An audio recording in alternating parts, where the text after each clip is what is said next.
주식투시경 주말 스페셜 김대준 대표님의 방송에 오신 여러분 진심으로 환영합니다. 저는 진행의 아나운서 이로운입니다. 어제 양시장 미국에 이어서 영국의 자이언트 스텝의 여파로 하락 출발을 했었습니다. 하지만 코스피는 다행히도 장중에 증화권 증시 급등의 여파로 상승 마감을 했는데요. 문제는 코스피였죠. 여러분 3일 연속 하락을 하면서 700선이 여지없이 무너지는 모습이 다시 한번 연출이 됐습니다. 일각에서는 이미 악재가 선 반영이 돼 있다고 하던데 앞으로 오를 일만 남았다고 하던데 그게 도대체 언제쯤 올까 굉장히 많이 고민도 하시고 속앓이도 하고 계실 것 같습니다. 그래서 저희가 오늘 굉장히 특별한 분 모셨는데요. 20여 년의 증권회사 경력으로 사원부터 임원까지 스텝 바이 스텝으로 밟아오신 김대주 대표님의 강의 함께 하시면서 여러분 다음 주 장도 준비해 보시면 좋을 것 같습니다. 일단 본격적으로 강의를 시작하기 전에 어떻게 들어오실 수 있는지 먼저 안내를 해드리도록 할 텐데요. 하단에 보시는 QR코드 다들 보이시잖아요. 휴대폰 기본 카메라만 갖다 대셔도 여러분 아마 자동적으로 영어 링크가 뜨실 겁니다. 그 영어 링크를 딱 클릭을 해주시면 참여 코드 1234를 입력하시면 저희 노란톡방으로 함께 들어오실 수가 있으시니까요. 이곳으로 들어오셔서 인사도 나눠주시고 또 우리 김대준 대표님이 또 장중에 브리핑 해주시는 내용도 함께 봐주시면 좋을 것 같고요. 그리고 저희 문자로도 참여가 가능하십니다. 샵 3989 그리고 본문에 김대준이라고 보내주시면요. 저희가 바로 들어오실 수 있는 링크 보내드리도록 할 테니까요. 여러분 함께 해주시면 너무나도 좋을 것 같습니다. 자, 그러면 주식투시경 주말 스페셜 본격적으로 출발합니다.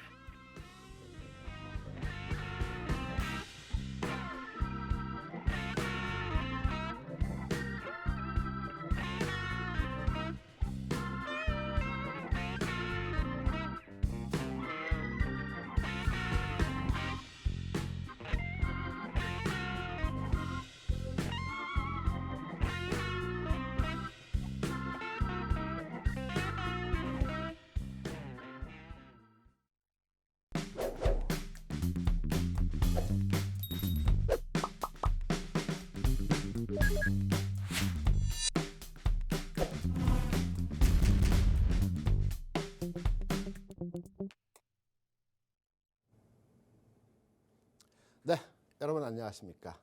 오늘 시간 굉장히 중요한 시간입니다. 이로운 앵커, 어제와 오늘 새벽에 끝난 미국 시장에서 아주 중요한 체크포인트가 있다라는 점, 네. 오늘 방송 네. 집중해서 한번 들어보시기 바랍니다. 안 그래도 지금 메모장을 펼쳐놨습니다. 네. 오늘도 중요한 내용이 있다고 하셔서. 올해 1월부터 지금 11월이죠.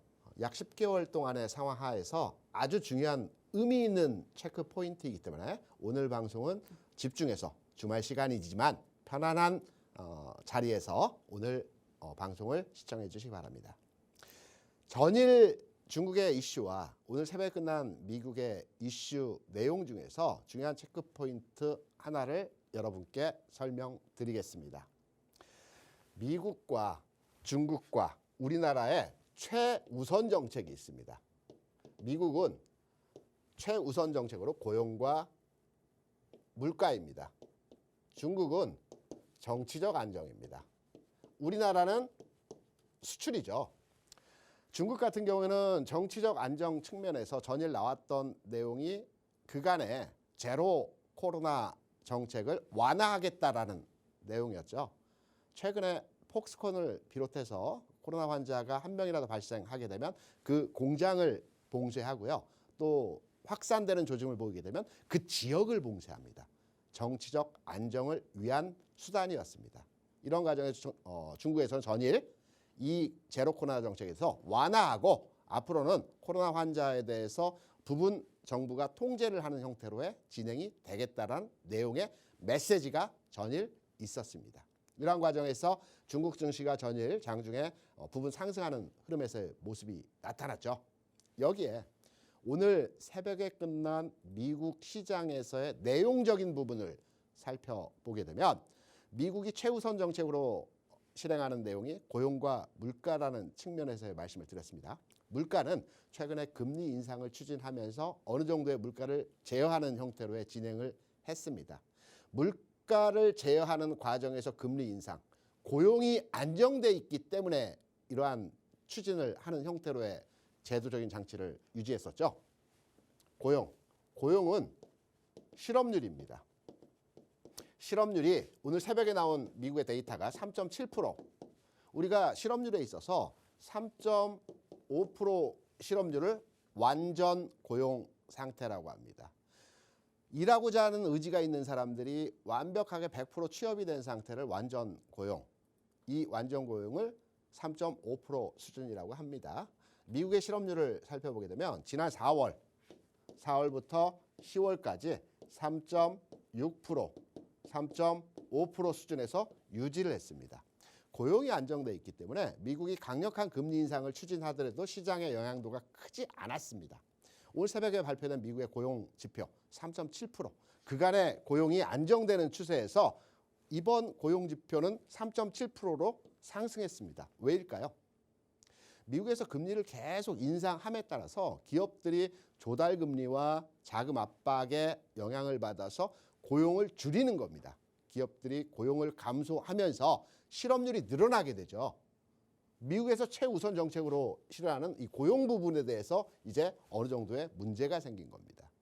그렇다면 미국 재정 담당자들은 어떠한 행동에서의 진행을 하게 될까요? 고용을 다시 안정시키기 위해서 금리에 대한 부분의 속도를 조절할 수밖에 없습니다. 이렇게 되게 될 때 환율이 변화하죠.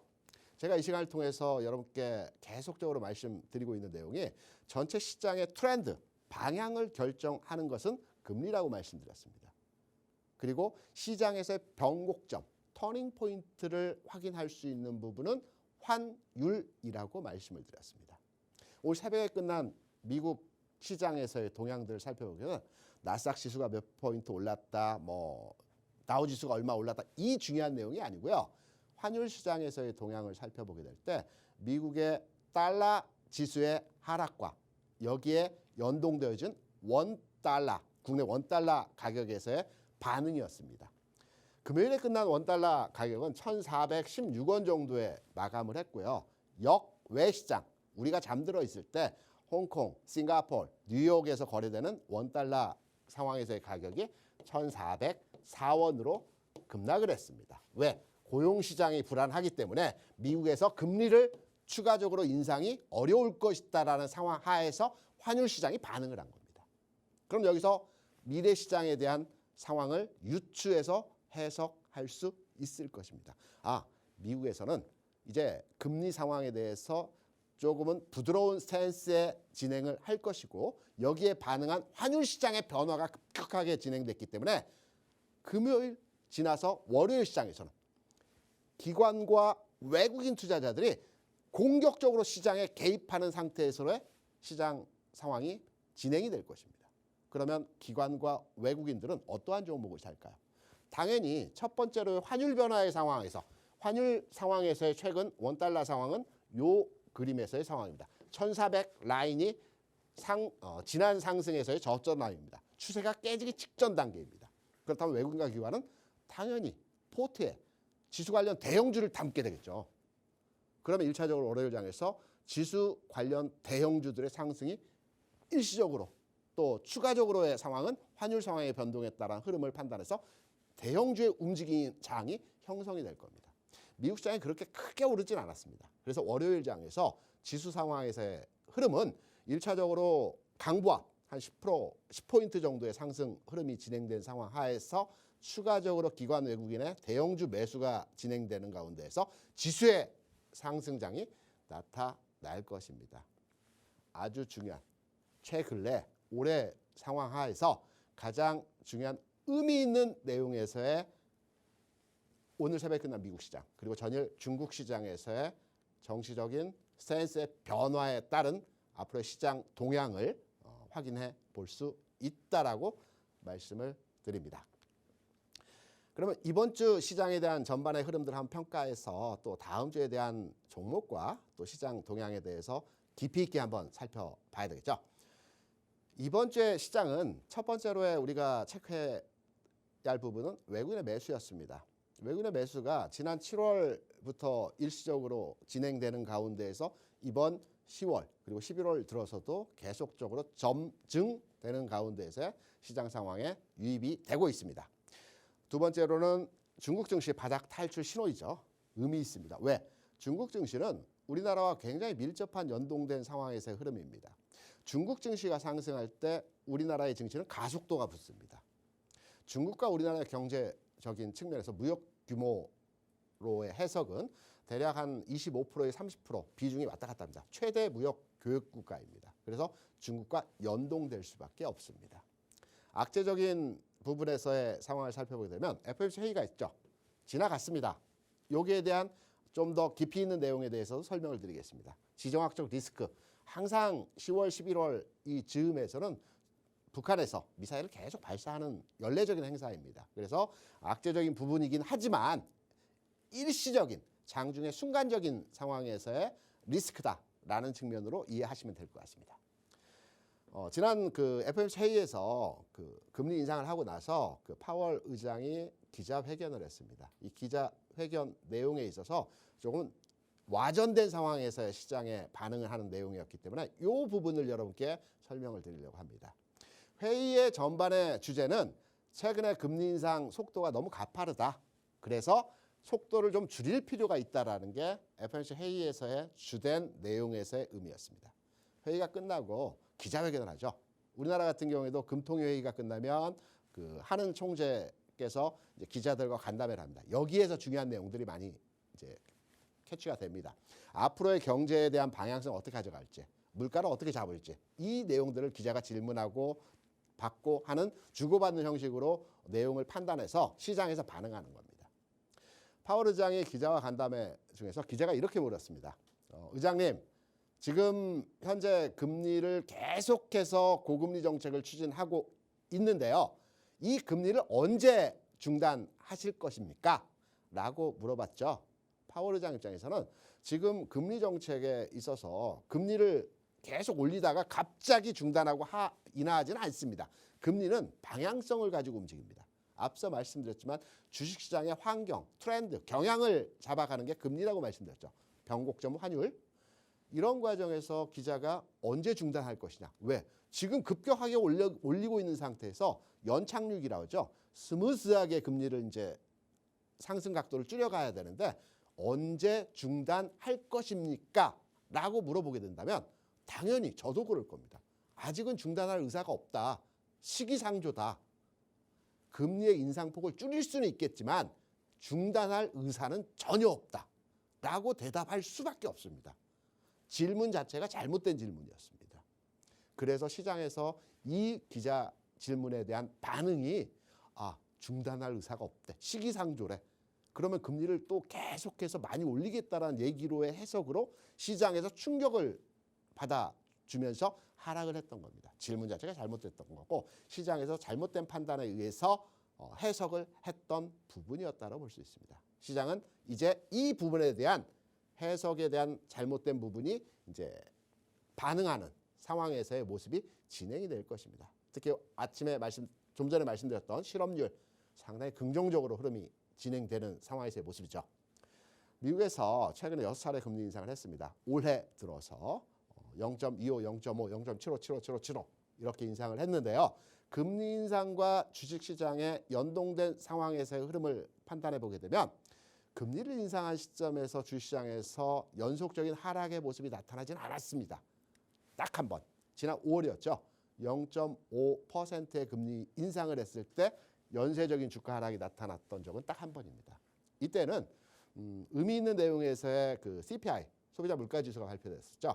4월에 발표된 소비자 물가지수가 8.5% 상승하면서 지난 40년 기간 동안 최대폭의 상승률이었다.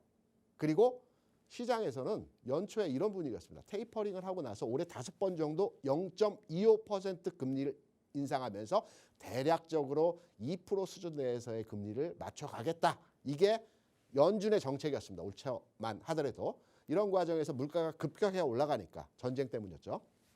금리를 0.5 급격하게 인상한 겁니다. 그래서 5월에만 주가 흐름에서의 반영이 하락하는 반영이 나타났었고요. 그 이후의 상황은 금리 인상 시점에서 주식시장은 상당히 상승 쪽으로의 반영하는 흐름이 지금까지 진행됐습니다. 딱 한 번 이유가 있었던 시점에서의 상황을 제외하고는. 그래서 지난 FOMC 회의에서 0.75를 했다라고 해서 추세가 바뀌어서 주가가 계속 빠질 것이다, 이렇게 확장 해석하는 것은 잘못된 시장 판단의 부분이라고 볼 수 있습니다. 외국인의 매수, 왜 매수를 할까요? 한국 시장이 좋아 보여서? 그건 아닙니다. 외국인의 매수는 각각의 의미를 가지고 있습니다. 최근에 우리 시장에서 외국인의 매매 동향을 보게 되면 지난 연초 2월부터 외국인들은 7월까지 13조 매도를 했습니다. 시장이 안 좋아서 매도를 했다? 물론 그게 맞을 수도 있습니다. 그럼 바꾸어서 최근 7월부터 10월까지 7조 원을 매수를 했습니다. 연말로 갈수록 매수 강도가 점점 점증합니다. 그러면 7월부터의 최근까지의 주가지수 상황, 주가가 올라가고 있는 상황일까요? 아닙니다. 지난 2월부터 주시장은 내려와서 여러 반등의 흐름이 나타났지만 최근에서의 상황은 바닥에서 횡보하는 상황에서의 모습입니다. 외국인이 주가가 올라가서 매수를 하는 것이 아니고요. 한국의 기업 실적과 배당에 대한 부분을 판단해서 주식을 매수하는 것입니다. 제가 시장에 97년도에 들어왔습니다. 첫 입사를 이제 97년도에 그 회사에 입사를 해서 뭐 여러 가지 기업 평가를 하고 리서치해서 조사 분석도 했고 여러 가지 내용이 있었는데 그 중에서 기억에 남는 몇 가지의 그 이벤트들이 있었습니다. 2010년도에 우리나라 상장 기업의 영업이익이 100조 원을 돌파했습니다. 굉장히 의미 있는 내용이었습니다. 야, 우리나라 기업들이 이렇게 장사를 잘해? 돈을 이렇게 많이 벌어? 100조 원을 돌파했던 시점에 대한 기억이 아직도 생생합니다. 2010년도였습니다. 상장 기업들의 최대치의 영업이익을 발생한 시점이었습니다.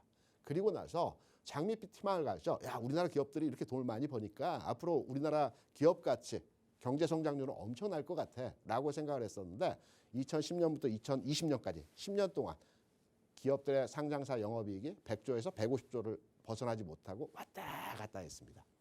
주식시장도 이때 박스피였죠. 2000포인트 축으로 해서 왔다 갔다 크게 벗어나지 않는 형태에서의 모습이었습니다. 이러한 과정에서 지난해 우리나라 상장사 영업이익 기준으로 해서 180조, 기존의 박스권을 돌파해버렸습니다. 돈을 많이 벌고 있다는 겁니다. 우리는 잘 모르지만 기업들은 장사를 굉장히 잘하고 있다는 겁니다. 올해 예상치, 지난 10월까지의 기준을 평가해서 연말 기준으로 유추해서 금액을 판단했을 때 220조라고 합니다. 내년도 280조라고 합니다. 기업들이 장사를 잘한다고 할 때, 또 기업 가치가 올라간다고 할 때 우리가 주식시장에서 주식을 투자하고 있는데요. 주식이라고 하면 뭐 어떤 부분에 의미가 있을까요? 주식의 주가는 미래 가치에 대한 현재의 가격을 주가라고 합니다. 그러면 올해 장사를 잘했고 내년에도 장사를 잘할 상황인데 기업 가치 측면에서 미래 가치에 대한 평가가 현재 저평가되어 있다라고 할 때 우리는 시장이 지금 낙폭과대에 대한 저평가 구간이라고 얘기를 하는 것입니다. 저평가는 시차를 다소 달리하겠지만 틀림없는 사실은 저평가는 회복되는 과정이 진행된다라는 것입니다. 외국인 투자자들은 연초 2월부터 7월까지 13조를 매도했지만 연말 7월부터 지금 현재 7조 그리고 앞으로 좀 더 점증될 것으로 판단이 되고 있습니다. 이들의 목적은 배당을 노린 투자 목적에서의 진입이라고 판단할 수 있습니다. 지난해 기준으로 상장사들이 대략 3% 정도 배당 수익률을 보여줬습니다.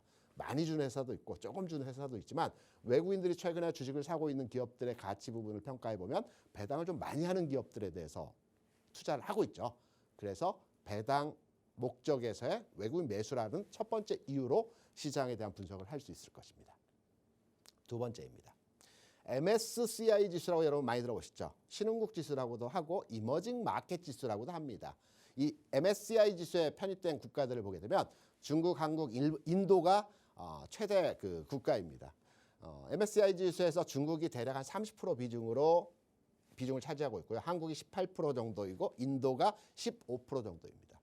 외국인이 투자할 때 한국에 대한 삼성전자, 한국에 대한 하이닉스를 보고 투자하는 것이 아닙니다. 이들이 볼 때는 삼성전자, 여러분 삼성전자가 전 세계 모든 기업의 시가총액을 판단했을 때 몇 위 정도 할 것 같습니까?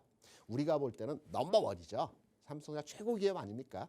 전 세계 기업을 평가해서 순위를 매겼을 때 삼성전자가 대략 한 22위, 23위 정도 합니다. 그럼 하이닉스는 몇 위일까요? 240위 정도 합니다. 외국인들 입장에서 볼 때는 반도체 잘 만드는 기업, 그래 장사 좀 잘하고 있는 기업 요 정도입니다. 반면에 중국은 나스닥 시장에 상장된, 미국 시장에 상장된 기업이 무려 9개나 됩니다. 시총 100개 기업 중에서 10개 종목이 시총 100개 상위 기업에 들어가 있습니다. 그러면 외국인들이, 자본가들이 볼 때, 주식을 살 때 중국 기업에 대해서 먼저 선투자를 할까요? 한국 기업에 선투자를 할까요? 중국 기업에 대해서 먼저 선투를 합니다. 그래서 비중도 높습니다. 다만 중국은 정치적으로 불안하기 때문에 이 부분에 대해서 대체 투자 측면에서 한국이나 인도에 대해서 투자를 하는 것입니다. 이 과정에서 중요한 포인트가 있습니다. MSCI 지수를 중간에서 한 번씩 변경을 합니다. 리밸런싱이라고 하죠. 재조정입니다. 조정한다는, 편입 비중을 바꾼다는 얘기죠. 예, 편입 비중 바꾸는 과정에서 5월과 11월은 반기 조정입니다. 이때는 국가 간 조정을 합니다. 중국 비중을 좀 낮추고 한국 비중을 약간 높이고 뭐 이런 국가 간 비중 조정을 합니다. 그리고 2월과 9월은 이제 분기 조정입니다. 그러니까 이때는 종목 간의 조정을 많이 합니다. 국가 간이 아니고. 그래서 이번 11월 11일에 반기 조정이 있는 날입니다.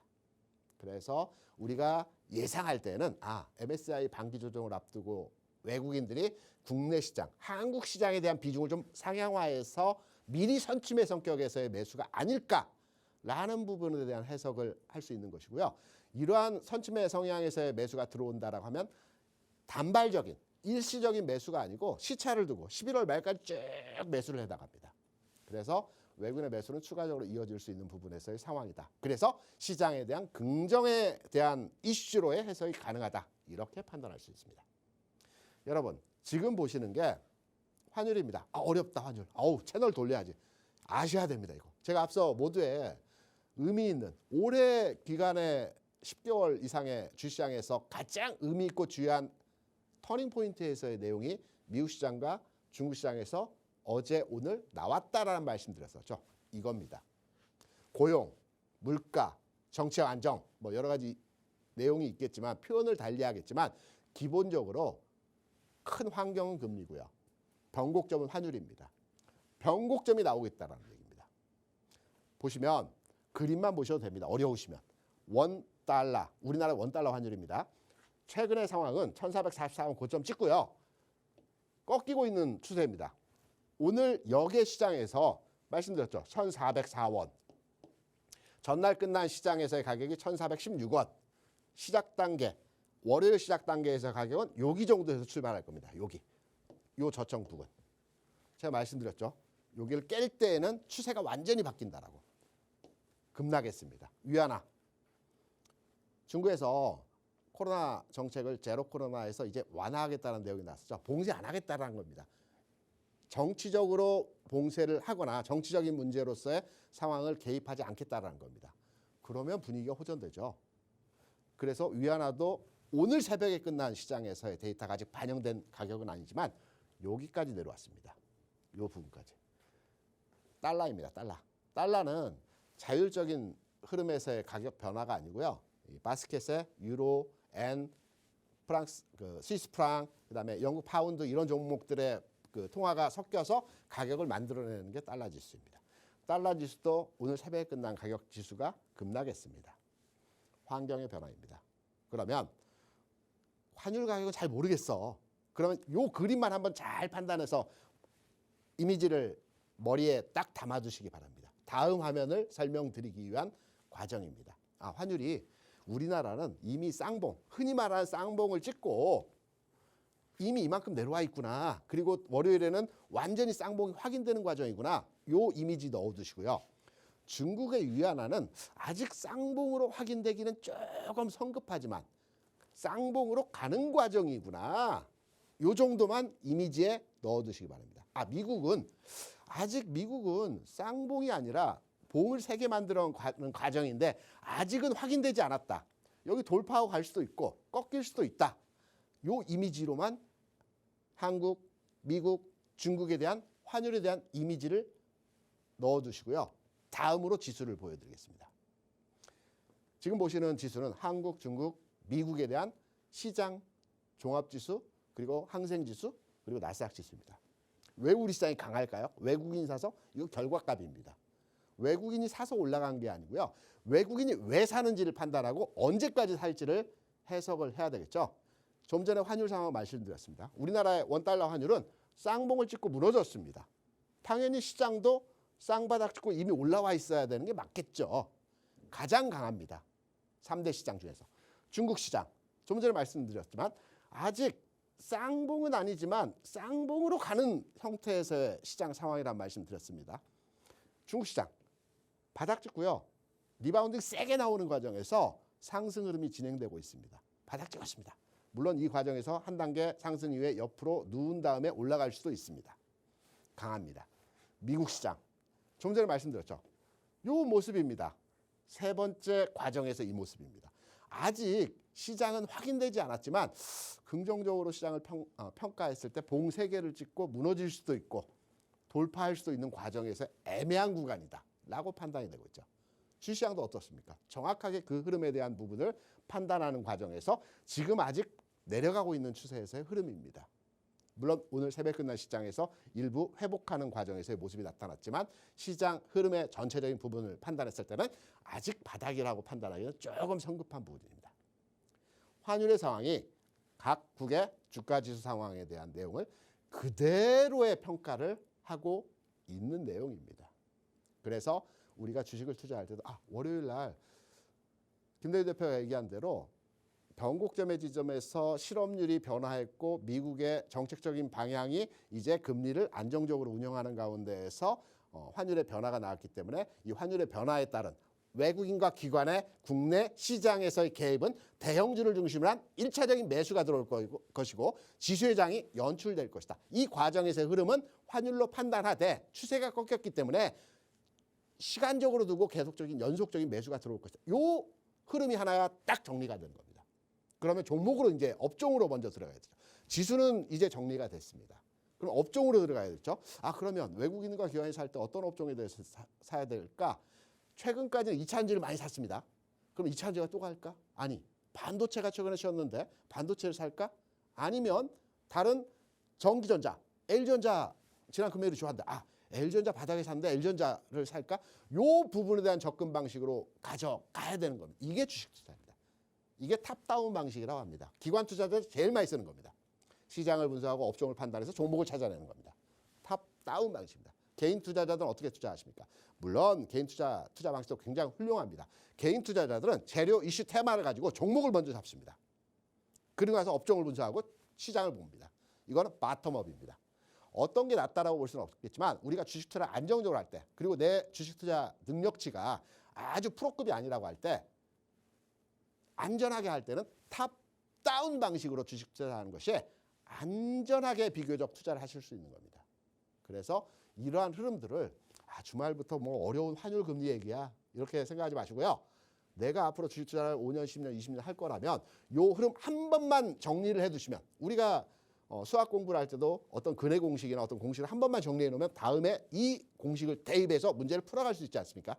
그래서 이 내용을 한 번만 정리해 두시면 앞으로 주식 투자할 때 상당히 도움이 되는 내용으로 활용하실 수 있을 것입니다. 이러한 내용들 어디서 얘기할까요? 제가 방송 시간은 한정되어 있습니다. 이보다 더 구체적이고 자세하고 깊이 있는 내용들 그리고 의미 있는 내용들은 우리 노란톡방에서 계속적으로 여러분과 공유하고 고민하고 서로 소통하고 있습니다. 그럼 들어오셔야 되겠죠. 들어오신 방법 어떻게 들어오는지 궁금하실 겁니다. 우리 이로운 앵커가 그 관련된 내용들을 한번 설명드리고 와서 중요한 핵심적인 내용을 추가로 말씀드리도록 하겠습니다. 네, 대표님께서 굉장히 좋은 말씀 해주셨어요. 탑다운 방식으로 매매를 하시는 게 앞으로 쭉 주식을 하시면서 굉장히 큰 도움이 될 것이다라는 말씀을 또 전해주셨고요. 지금까지 강의해주신 내용을 정리를 해보면 미국 FOMC 회의 내용에 따른 글로벌 시장의 동향에 대해서도 분석을 해주셨고 외인이 어떻게 움직이고 있는지에 대해서도 또 이야기를 해주셨습니다. 그리고 환율에 대해서도 정리를 해주셨는데 이 환율에 대해서 잘 알고 계셔야지만 여러분께서 장기적으로 투자를 하실 때 도움이 되시기 때문에 이 점까지 같이 인지해 주시면 좋을 것 같습니다. 자, 그러면 저희가 조금 있다가 또 히든 종목도 준비가 돼 있으니까요. 여러분 이 히든 종목까지 꼭 가져가 보시기를 바라면서 다음 강의 이어나가기 전에 제가 또 들으면서 궁금한 점이 또 생기더라고요. 그래서 잠시 우리 대표님께 질문 한번 하고 다시 넘어와 보도록 하겠습니다. 대표님. 네. 줄인이긴 하지만 궁금한 네. 점을 여쭤보도록 하겠습니다. 아까 말씀하실 때 우리 국내 시장이 낙폭 과대 저평가 구간이라고도 말씀을 또 해주셨잖아요. 맞습니다. 그래서 아무래도 시청자분들께서 궁금해하실 거는 그러면 그래서 앞으로 11월 우리 코스피 코스닥 어떻게 갈까? 굉장히 많이 궁금해하실 것 같고 소형 중소형주가 좀 강세를 보일지 아니면 좀 대형주가 좀 뻗어 나갈지 이것도 되게 궁금하신 분들이 많으실 것 같아요. 네. 저는 좀 안정적으로 투자를 하는 편이라 대형주 위주로 좀 가져가는 경향이 있었는데 대표님께서 말씀을 해주시는 거에 따라서 중소형주를 한번 볼까도 생각을 하고 있는데 어떠신가요? 견해를 좀 말씀해 주시면 좋을 것 같아요. 종목과 저평가되어진 그 상태의 업종을 말씀하시는 거죠? 질문하시는 거죠? 네네. 우리가 이제 저평가라고 하는 것은 단순하게 막연한 저평가 많이 얘기를 하는데요. 네. 데이터로 확인할 수 있습니다. 네. PBR이라고 그래서 네. 주가순 자산 비율이라고 하거든요. 현재의 주가가 기업 가치에 대비해서 저평가냐 고평가냐. 이 데이터는 HTS에서 보시면 다 나와 있습니다. 네네. 국가 간의 데이터가 나와 있습니다. 현재 우리나라의 그 PBR 지수는 0.9 수준입니다. 그래서 저평가가 맞고요. 전체 상장된 종목들이 이제 저평가고요. 종목들을 볼 때는 1차적으로 대형주가 하고 그 다음에 소형주가 갑니다. 그래서 1차적인 타겟 포인트는 대형주, 지수 관련주로 맥락을 잡아가셔야 됩니다. 반도체가 첫 번째겠죠. 네. 이렇게 이해를 하시면 될 것 같습니다. 좋습니다. 대형주 또 반도체 위주로 봐달라는 이야기를 해주셨습니다. 자, 그러면 좀 더 풍성한 이야기를 어디서 만나보실 수 있으실까요? 바로 하단에 보이는 QR코드, 휴대폰 기본 카메라 다 옆에 갖고 계시잖아요. 자, 이 기본 카메라로 검색만 하셔도 여러분 아마 영어 링크가 뜨실 겁니다.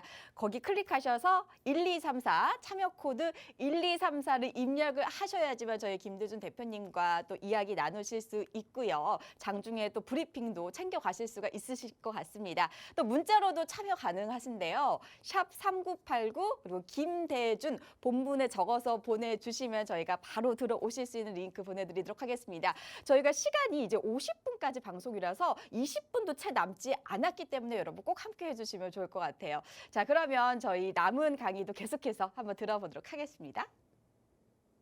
제가 앞서 전반의 시장 상황과 주변 국가의 흐름에 대한 내용을 설명드린 것은 기본적 분석이죠.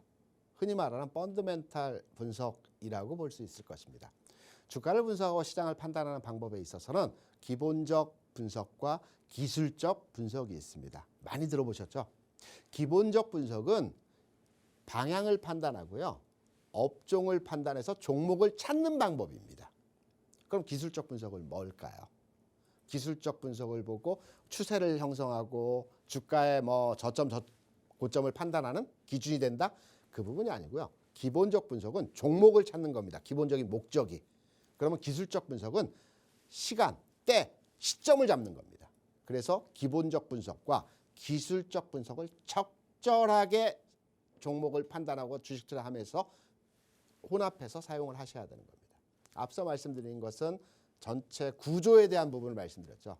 지금부터 말씀드린 부분은 기술적 분석, 때에 대한 부분입니다. 시점, 여기서 매수를 해야 되는 건지 여기서 주식을 팔아야 되는 건지 이 부분에 있어서 제가 많은 기술적 분석에 대한 내용들을 나름대로 공부하고 나름대로 시장에 적용을 해봤습니다. 이때 제가 지금과 같은 장에서 가장 유효적절하게 적용할 수 있는 내용은 피보나치 수열의 황금 분할 비율이라는 부분을 여러분께 말씀드리고자 합니다.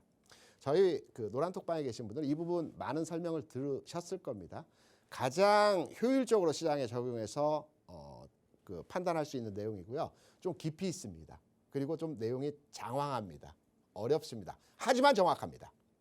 이 부분에 대한 내용은 제가 앞서 지금 장에서 가장 중요한 체크 포인트에 대한 미국 시장과 중국 시장 내용을 시간을 할애해서 말씀드렸기 때문에 이 내용 제가 노란톡방에서 자세하게 말씀드리겠습니다.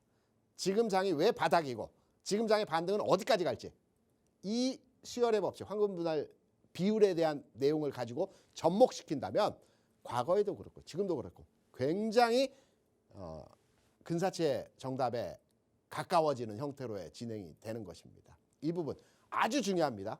하지만 오늘은 시간상 여러분께 설명드리고 싶었으나 더 중요한 지금의 터닝포인트에 대한 부분을 말씀드리면서 시간을 배분하는 과정에서 이 부분은 노란톡방에서 말씀드리기로 하겠고요. 지난주에 말씀드렸던 그 종목 리뷰 그리고 다음 주에 시장이 흘러갈 수 있는 이슈 다음 주에는 소비자 물가지수가 발표되죠.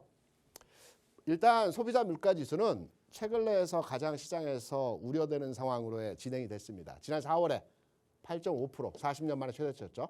그 다음에 8.3% 약간 완화된 스탠스였습니다. 그 다음에 8.6% 물가 더 올라가는구나. 안정되는 줄 알았더니 더 올라가는구나.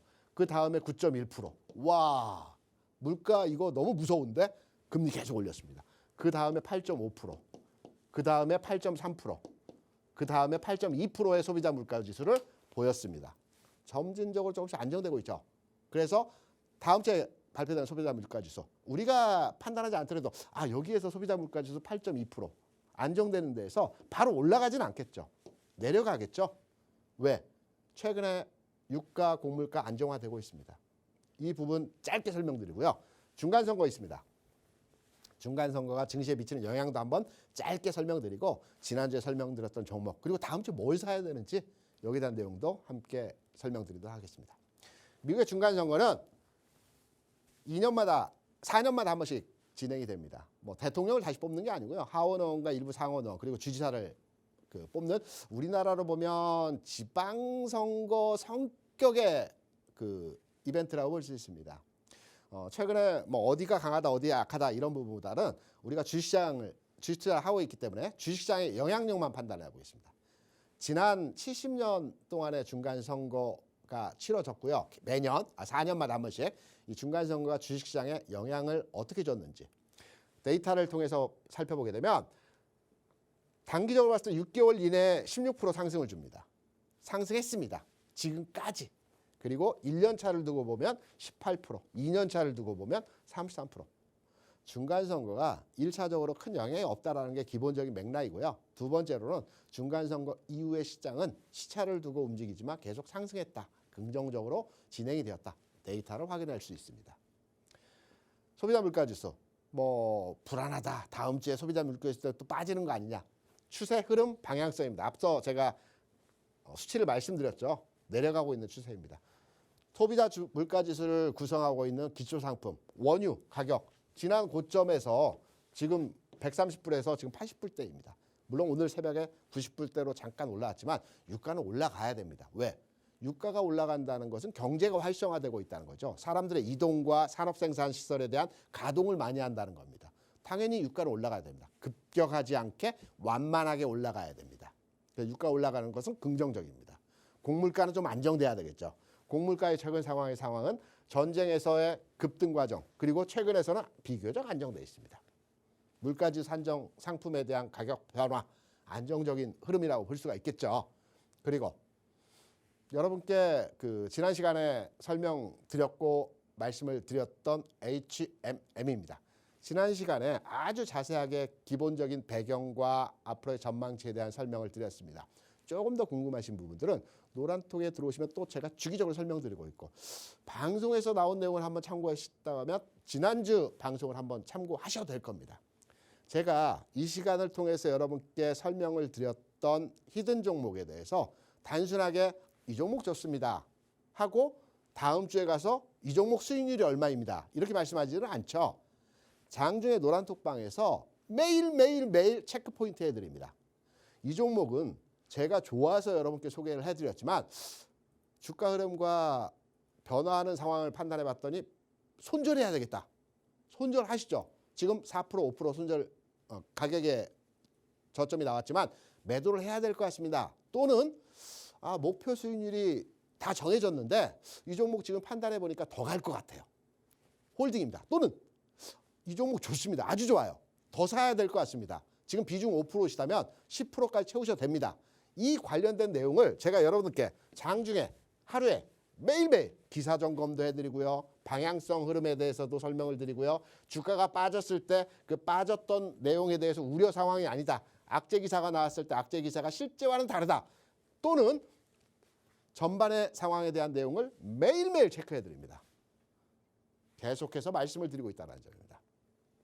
HMM 현재 상황 흐름에서의 내용은 일단 바닥 찍고 터닝 포인트에서의 상황이 변곡점의 상황이 나왔습니다. 이제 올라갈 것 같습니다. 보유입니다. 그리고 추가 매수 더 사야 된다는 흐름은 제가 노란톡방에서 말씀드리겠습니다. 그럼 오늘 중요한 제일 히든 종목 잠깐만 노란톡방 참여 방법 듣고 와서 바로 여러분께 설명을 드리도록 하겠습니다.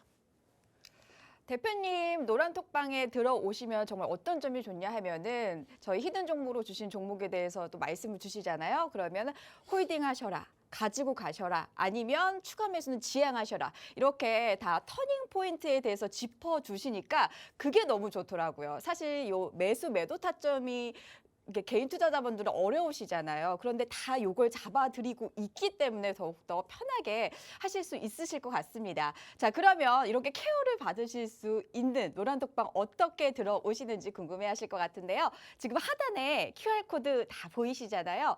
옆에 있는 휴대폰 기본 카메라로 검색만 하셔도 아마 영어 링크가 쭉 뜰 겁니다. 그 영어 링크 클릭해 주시고요. 참여 코드 여러분 1234만 입력을 해주시면 되겠습니다. 혹시 잘 인식이 안 되시는 분들은 문자로도 참여 가능하십니다. 샵 3989 그리고 본문에 김대준이라고 보내만 주셔도 저희가 참여하실 수 있는 링크 보내드리도록 할 테니까요. 함께 해주시면 좋을 것 같습니다. 저희가 또 이제 곧 히든 종목, 오늘의 히든 종목에 대해서도 조금 이따가 또 말씀해 드리도록 할 텐데 제가 예전에 주셨던 히든 종목에 대해서도 제가 한번 봤어요. 어떻게 가고 있나 궁금해서. 네, 10월 15일에 주셨던 DB하이텍 15일에 히든 종목으로 주셨는데 그로부터 열흘 후에 굉장히 큰 폭으로 올라주면서 3일 연속 또 상승 랠리를 이어갔더라고요.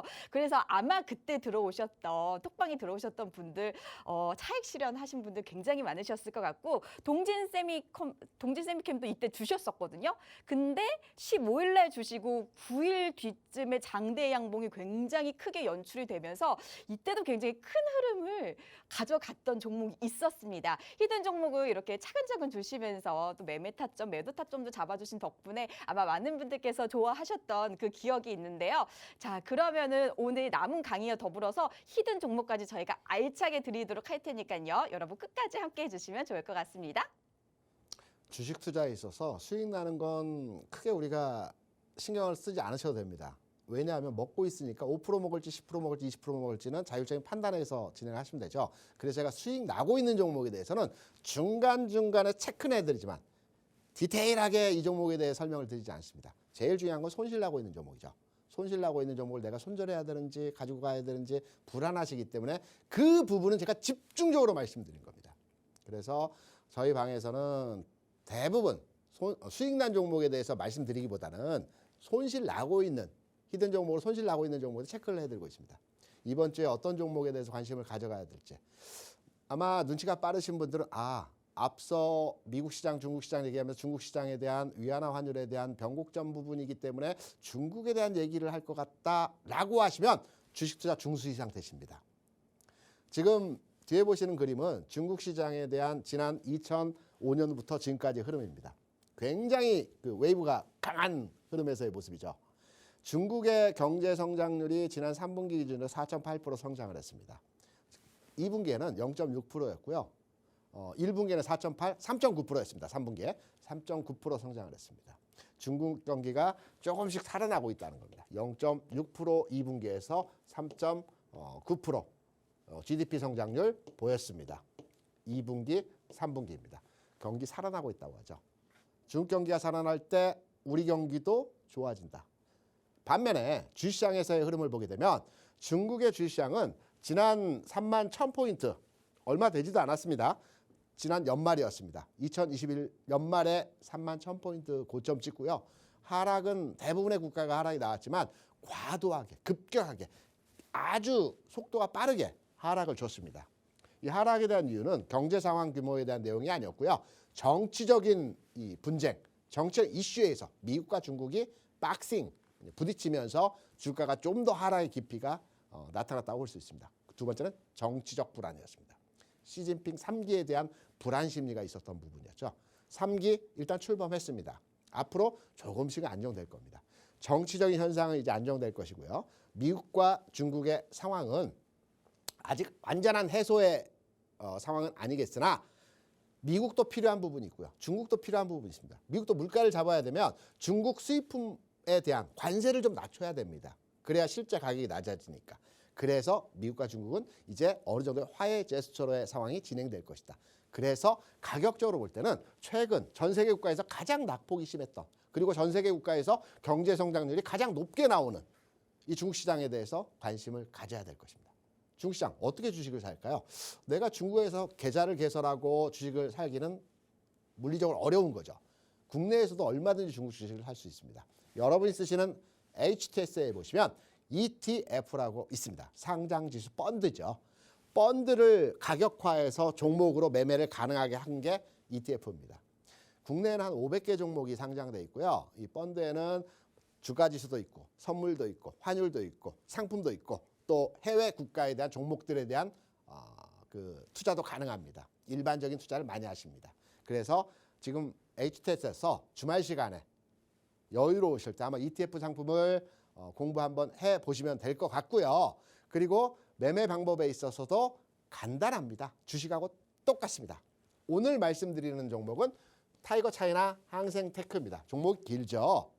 우리나라 상장 종목 중에서 제일 종목명이 긴 종목 11자, 11자로 된 종목인데요. 프레스티지 바이오 로직스라고 하는 종목이 있습니다. 국내 상장 종목 제일 깁니다. 오늘 드릴 말씀은 타이거 차이나 항생테크라고 보시면 됩니다. 중국 시장에 상장된 항생 시장에 상장된 테크주입니다. 기술주입니다. 많이 빠졌기 때문에 중국의 기술주가 올라갈 수 있다는 측면이죠. 지난 시간에 동수서산 정책을 말씀드렸습니다. 중국에서 추진하고 있는 IT 산업에 대한 한 단계 레벨업을 시키기 위한 중국의 정책적인 8천조 달러에 대한 경제적인 효과가 있는 최근에 중국의 정책도 설명드렸습니다. 그러면 관련해서 중국 기업을 사고 싶고 중국의 30개 테크 기업이 들어있는 이 항생 테크 종목에 대해서 관심을 가져야 될 때죠. 더불어서 말씀드리면 위안화 환율도 꺾이고 있고 전체 시장의 분위기도 정치적 안정을 추구하는 형태의 메시지들이 계속 나오고 있고 주가 측면에서도 최근 상황까지 계속 빠져서 이제 바닥 짚고 턴오버하려는 상황에서의 모습이고 여기서 궁금한 게 있죠. 어느 가격에 사야 될지 오늘 내일의 흐름에서 진짜 변곡점의 타이밍은 어디일지 그리고 또 올라간다면 저항선 그 목표 가격이 있을 텐데 여기서 어디 지점을 판단해야 될지 노란 톡방에서 여러분들께 이 부분 앞서 HMM 말씀드렸죠.